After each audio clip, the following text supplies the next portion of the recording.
when you're thinking of at least the grasshopper springs. Horror of horrors. And it was always thus, at the heightened moment of my most ecstatic contemplations and visualizations. The grasshopper would spring, heavy, unconscious, anguishing, its frightfully paralyzing leap reflected in a start of terror that shook my whole being to its depths.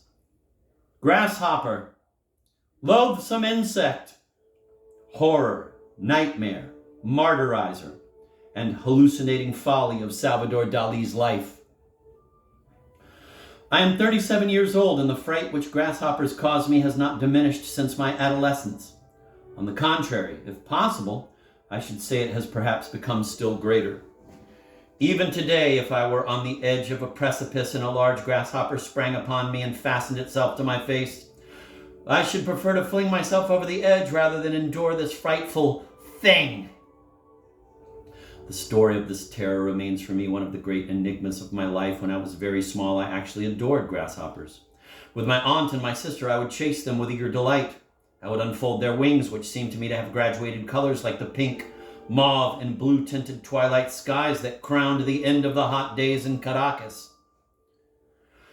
One morning I had caught a very slimy little fish called a slobberer. Because of this, I pressed it very hard in my hand so as to be able to hold it without it slipping away, and only its small head emerged from my hand.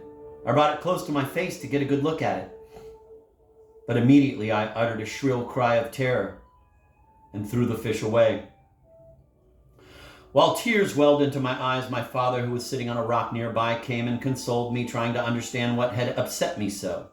I have just looked at the face of the slobberer, I told him, in a voice broken by sobs. And it was exactly the same as a grasshopper's.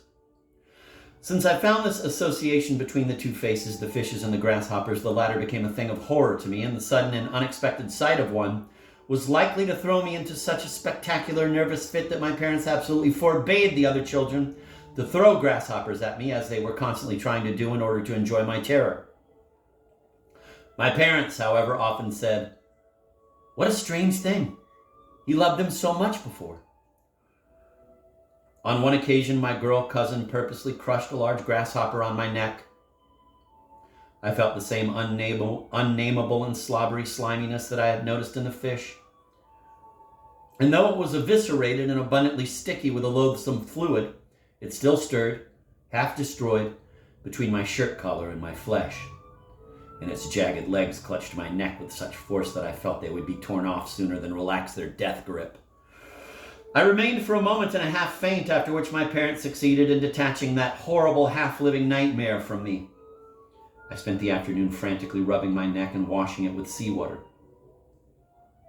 Still tonight, as I write these lines, shudders of horror shoot through my back, while in spite of myself, my mouth keeps contracting into a grimace of repugnance mingled with the bitterest moral malaise, which, to the eyes of an imaginary observer, must make my facial expression as sickly and horrible to behold as that of the half-crushed grasshopper, which I have just described and which I am probably imitating, identifying myself with its martyrdom by the irresistible reflexes and mimicry of my facial muscles. But my own martyrdom awaited me on my return to Figueres, for there, once my terror was discovered and my parents not being constantly present to protect me, I was the victim of the most refined cruelty on the part of my schoolmates, who would think of nothing but catching grasshoppers to make me run. And how I ran! Like a real madman, possessed by all the demons. But I rarely escaped the sacrifice. The grasshopper would land on me, half dead, cadaverous, hideous. At times it was on opening my book that I would find it crushed, bathed in a yellow juice, its heavy horse head separated from its body, its legs still stirring. Hi, hi, hi. Even in this state, it was still capable of jumping on me. Once, after such a discovery, I flung my book away, breaking a pane of glass in the door right in the midst of class while everyone was listening to the teacher expounding a geometry problem. That day, the teacher made me leave class, and for 2 days I was afraid that my parents would receive a communication on the subject.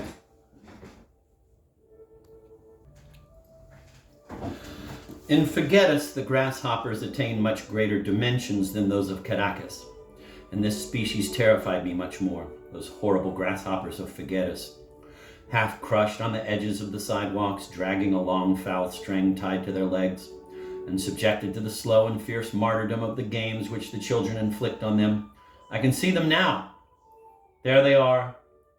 There they are, those grasshoppers, motionless, convulsed with pain and terror, covered with dust like loathsome croquettes of pure fear.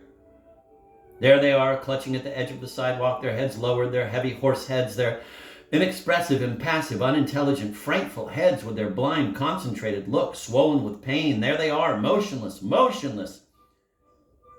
And suddenly, hi, hi, hi, hi, hi, they jump, released with all the explosive unconsciousness of their long-contained waiting, as if all of a sudden the spring of their capacity for suffering had reached the breaking point and they had to fling themselves, no matter what, no matter where, on me.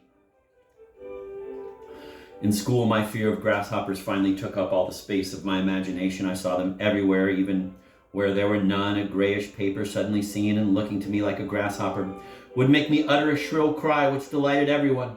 A simple pellet of bread or gum thrown from behind that struck me in the head would make me jump up on my desk with both feet trembling, looking around me, mortally anguished by the fear of discovering the horrible insect, ever ready to spring.